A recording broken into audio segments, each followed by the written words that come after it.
Hello, it is Monday morning, March 15th, and that means two things.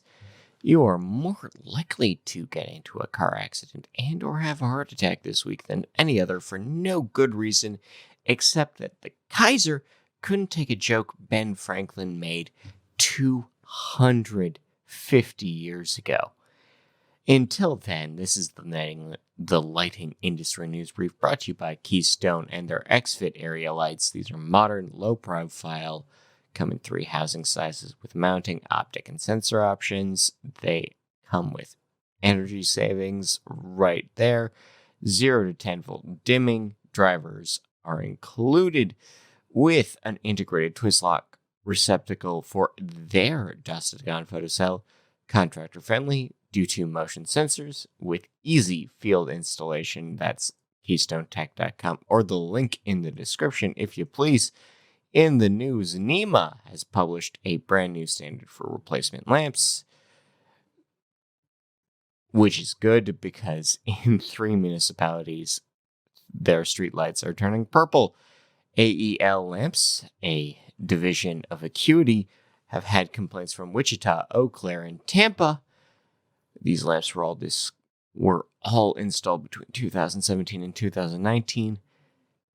Just double check things. A bookkeeper, AJ Morales, has pled guilty to wire fraud while employed with HyperIcon, stealing $183,000 from a lighting distributor. AMS and Osram will now begin operations as a single company. Domination and profit and loss transfer agreements have been filed. Let us never speak of this again. The FDA has released a Q&A on UVC, catching up on the tech. DLC is requesting proposals related to light and wellness. Dialight has been approved under the NLB's Trusted Warranty Program. In Get a Grip on Lighting, Tom Sojo is talking about the tax credit you need to know about because no one's mentioned it lately. Eaton is back, mostly, kinda. Pilot Group has the license to the name. Their manufacturer in Manchester will begin to make light bulbs under that name. Deco is reorganizing, and Sam Sinai can explain it. Best has bought Cabatech. They make OEMs. Caba makes horticultural lights. They're operating together now. Glamox has bought Light IP, a Norwegian firm buying UK control specialist. Everlight is optimistic about the first quarter of 2021 based on infrared and UV devices. Smart Global Holdings has bought Cree LED. Deals complete now. Tons Lightology, an ODM lighting manufacturer, is set to raise prices. CLTC has published education videos related to California Title 24, a 4-part series covering new lighting requirements. The DOE Integrated Lighting Campaign is seeking projects that deserve recognition until the 22nd. Graybar has reported a 3% decrease in sales and an income drop of 15%. Bartholomew Lighting of Massachusetts is now certified as a minority-owned business. In legal news, Willemsen is teaming with a Chinese firm related to IP law. Cedar Lane has sued Leviton specifically to voice commands. In events, LightFair is adding a mentorship program. IES is looking for speaker submissions for their annual conference. LightFair 2022 has set a date, so you can book that well ahead of time. Strategies in Light has released their program for their conference with plenty of 3D printing and UVC material. We have a webinar related to germicidal equipment on the 23rd from UL. The IES has 2 new webinars, Lighting for People and Outdoor Environments on the 18th, and on the 22nd of April, we have the second language that is light. LightFair, number 3 for LightFair there, has extended their submission deadline until the 16th of April. Their awards, that is. Good Light, Good Life talks on May 11th. These are a series of webinars hosted by Miriam Munch, Coretta Garbaza, Julia Hartman, and Annette Steinbusch. In Rep Agency news, Max Light has named 4 agents in the Northeast and Ontario. Panasonic Lighting has partnered with Interlight in BC. Lighting Quotient has teamed with ELS. Lamps Plus has signed with Stifel. And Lumishore is working with Hurley right now. LED controls market will reach $6 billion in the next 9 years. In recommended reading, we have CEO Pro's thoughts on post-pandemic work. We have light therapy. What is it and how does it work? We have some interesting takeaways from Signify's annual report, Eric Swenson on UVC disinfection, Ted Hunchkin on LED tutorials.